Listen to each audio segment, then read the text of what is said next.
A couple of days ago, we saw the introduction of patch 3.8 to the StarCraft 2's multiplayer, and I'm not gonna lie, this is by far the biggest patch outside of any kind of expansion. Obviously, when we saw the release of Heart of the Swarm as well as Legacy of the Void, the multiplayer changed up significantly because existing units changed, and new units got added and all of that, and while, you know, with patch 3.8, we don't get any new units, a massive amount of changes has been made, and I would say this sort of feels like a multiplayer only expansion in a way. Basically, all of the strategies that we've practiced over the last couple of years is all of a sudden, for the most part, gone. Now, the entire idea behind the expansion, or, you know, patch, whatever you want to call it, is to basically make underappreciated units and compositions a little bit more powerful and therefore change up the meta game of StarCraft 2. For example, one of the units that we didn't really see a whole lot out of Terran is going to be like mech-based composition. So that would be things like the Thor, the Siege Tank, and all those kinds of units. They were very, very uncommon, and while it technically was balanced, it really wasn't, you know, wasn't very exciting anymore as far as the meta game goes. Now, with the patch, right, all of the strategies have changed up significantly, and it's kind of cool. Like, when the patch first hit, like the first day of release, everyone was still playing the old strategies and they're trying to make those work. But slowly but surely, we're starting to see the introduction of more and more changed up units, I suppose. I was almost gonna say new units, but really changed up units, and I think it's gonna be for the good. Now, I did already make a video explaining all of the changes. I will leave a link to that video down below in the description of this one, because today, what I want to show you is probably the best game that I have played of this patch so far. This is going to be a Zerg versus Protoss. Now, let's go over the changes real briefly for Protoss. I was a little bit worried when I initially, you know, saw the patch notes for Protoss, just because their late game got a little bit of a buff, but compared to what Zerg and Terran have achieved in the middle stages of the game, they certainly seem a little bit weaker. Now, after playing random over the last couple of days, right, I've been playing quite a lot of random, I noticed that it really doesn't seem to necessarily be the case. There's a lot more variety than you would say, and while Protoss may be a little bit weak in the middle game right now, it's far too early to say. It will take at least a month or two before we can truly say that that is going to be the case, and obviously we're going to need a little bit more data. But what it does mean is that Protoss players have been changing up their strategies. While they didn't really receive any kind of massive nerfs, other than maybe to, you know, we could arguably talk about the Tempest for a long time, but they didn't really receive any nerfs. They mostly just got a couple of minor buffs to the Stargate units. So what I've been seeing a lot is that Stargate units are a lot more common. Void Ray openers seem to have their place in the meta as well, whereas in the past they just sort of were completely unused, in particular against Zerg. And the reason for that is that unless you get like a lot of them, they're kind of pointless.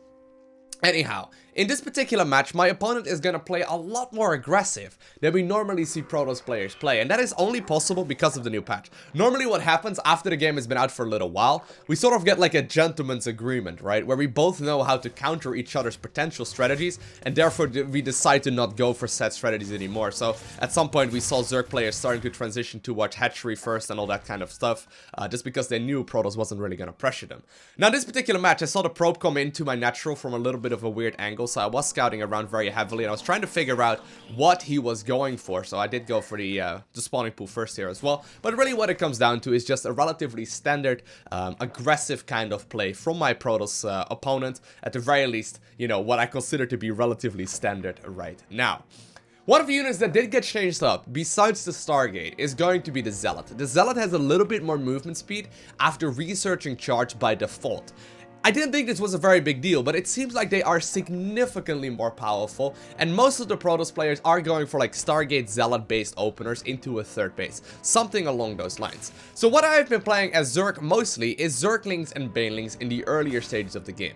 What I want to get though is going to be the Baneling upgrade. The Baneling upgrade doesn't just give us, you know, a little bit more movement speed because the Banelings will start rolling. It also gives the Banelings an additional 10 life. They go from 30 to 40 HP, which is an increase of 33%, and it's very significant.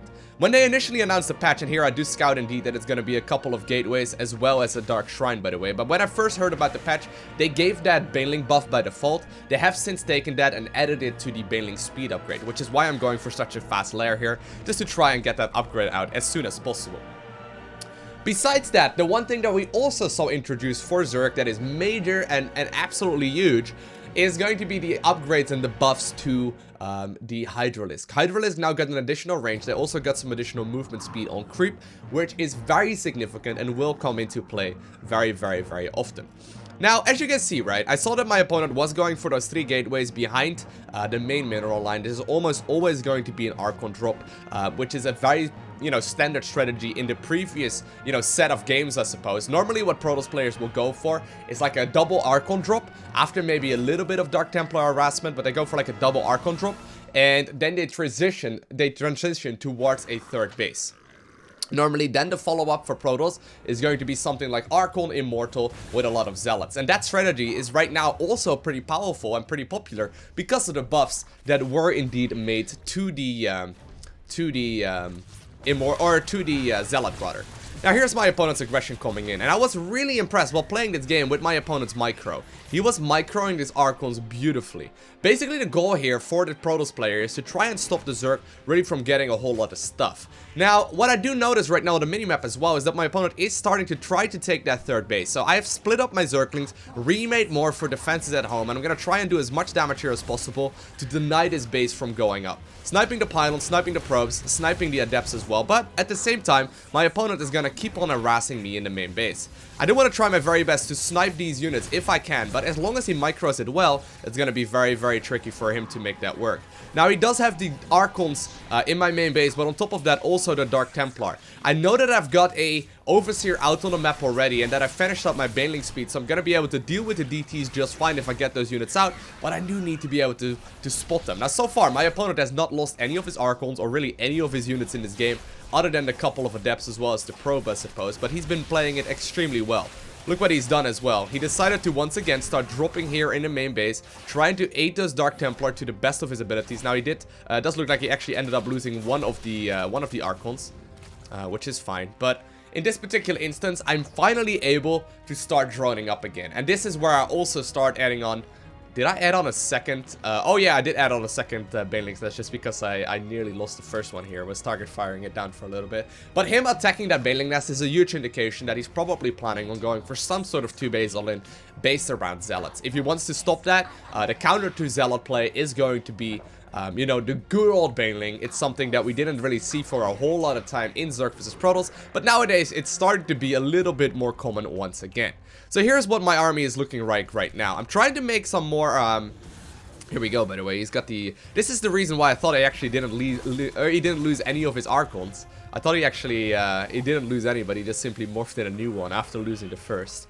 Just to continue the harassment. That's pretty cheeky. But I got a lot of army right now, and I can't really use it for a whole lot. I'm making the assumption that my opponent did indeed go for that 3rd base. I still got the Overlord hanging out there, but I can't quite spot it just yet. And considering how much pressure he's put on me, I'm making the assumption that indeed he is. So what I decide to do is make a whole lot of units here, and I want to try and pressure that 3rd base. I'm going to try and do a lot of damage here, but I get here and I find out that it's still not quite up. I have to be extremely careful right now because I know he's been on 2 bases for a long time. I know he's got a big army, but where is it? I haven't really seen it. Now, here are the Stalkers. I know that these Stalkers apparently were called out on the map. I got Zerglings with +1 attack. He does have Blink as well, so he's going to be able to get out of here eventually. But as long as I can deal with some of these units, that is absolutely massive. And I do get a nice surround there on the majority of his army, at the very least for the moment, forcing him back. And once again, I'm going to have a quick little peek at his 3rd base to figure out exactly what is going on there, and still he does not quite get that one up. Considering right now he lost all that army, he's not going to be able to either, so I decide to go for a little bit of counter pressure. Now you gotta keep in mind, I may have looked like I was in a really powerful position, right? But if you look at income, I really don't have that many workers. I only have 40 Harvesters here, and my opponent has 53. Mostly a mistake on my end. What I really should be doing here is to try and drone up that 3rd base a lot more, but I'm tasting blood right here, right? I'm feeling like I could already close out the game. My opponent does force the council on that 4th base, trying to go for the, you know, fort here on Overgrowth, as the gold is usually a pretty good option. And I am also getting a new upgrade right here, or as I guess we could call it, a old upgrade. It's the Groove Spines. Groove Spines used to be an upgrade we had on Hydras in the past. Right now it gives +2 range. I believe it was +1 range in the past, making a Hydras absolutely powerful. But in the Legacy of the Void expansion, when it originally released, we had the Muscular Augments upgrade that basically had the Groove Spines upgrade in it. But once again, right now they are split up. Muscular Augments giving the movement speed the grooved spines, giving the additional range to the Hydras. And while they went up, I believe, from 5 range to 6 range, it is absolutely massive. It's a huge buff. It's very, very big. Anyhow, at this point in the game, I still have not seen a whole lot out of my opponent, and he's still continuing that harassment. I know that I killed his army just now, but I don't have that much economy. Once again, I finally only just now started catching up on his, but I have no proper counter here to the harass with the Archons. He's gonna be able to eat Zerglings for days, as long as he micros reasonably well, and I'm starting to be a little bit worried. I know that Protoss will more than likely have a lot of stuff, and there we do indeed see that the charge upgrade is done on the Zealots, and I'm gonna have to start making as many units here as possible. I decided to go for the Hydralisk. I do have the upgrades here, finishing up in the evolution chamber as well, but still, you know, my opponent is still picking up these Archons extremely efficiently, and I'm not really getting a whole lot of value here. Plus, he is moving out across the map. So here's where I have to make a decision. I decide to abandon that fort base once and for all, because I know I need time. I need to get Banelings. If I manage to get Banelings out, I'm gonna be in a reasonable spot. I do manage to morph in 5 right now, gonna reinforce with 24 Zerglings as well, and I'm just trying to do the maximum amount of damage that I can at this point in time. This is a late 2 base all-in. I thought he had the 3rd base up for a while. Constantly, he did not. Managed to get this round on the Stalkers initially, which gave me a nice little lead, but Protoss still can make a lot of units. This is practically all in for my opponent. Knowing that he's been building up this army for the last couple of minutes at the very least does indicate that he's going to be pretty powerful, but I am going to try my very best to start rolling forward. Knowing that the Archons are currently moving in, I decide to use my Banelings here for the most part on the Zealots. I managed to get a nice little cleanup here on the Zealots as well, but it's not quite over just yet. But here you can see the range. The range of those Hydras is absolutely huge. They can start hitting units very, very easily, very, very nicely as well against this Archon-based style, because the Archons have to be much closer, and at that point the Hydras can all start shooting, even if they are standing, you know, right behind each other. So I'm trying desperately to reinforce with as many units here as I possibly can. Starting to remake a couple of the Queens as well, now that I know that I'm gonna be losing them, and I'm trying to kite backwards here, using the range of those Hydras to its advantage. And while I do manage to clean up these units, at least for the time being, my opponent is still trying to warp in. I'm gonna try and target fire down that warp prism, prevent him from really getting a whole lot of damage in, and once again I do manage to get that snipe just because of the additional range on the Hydralisk. I guess the connection with the Banes also did help out quite a little bit to initially eliminate the Zealots out of this army, and at this point I am feeling pretty happy. That was one of the closest defenses I have ever had in Zerg vs. Terra, or Zerg vs. Protoss in general. Absolutely wild. I do need to make sure that I start making a big army here to move across the map and potentially kill my opponent's 3rd base, because it does look like it's already up. And even though I just did manage to hold that aggression, I'm still a little bit worried. If we look at income, my opponent is looking very, very healthy. I don't have a whole lot here myself, but here's what I'm gonna do. I'm gonna roll in the Banes into the 3rd base while counter-attacking into my opponent's natural as well with the rest of my army. I have to try and pull a rabbit out of my head right now. I know that I killed most of his army. He's not gonna be able to have a whole lot until the economy of this 3rd base really starts kicking in, but if I don't manage to close out the game right now, I'm gonna be in a lot of trouble.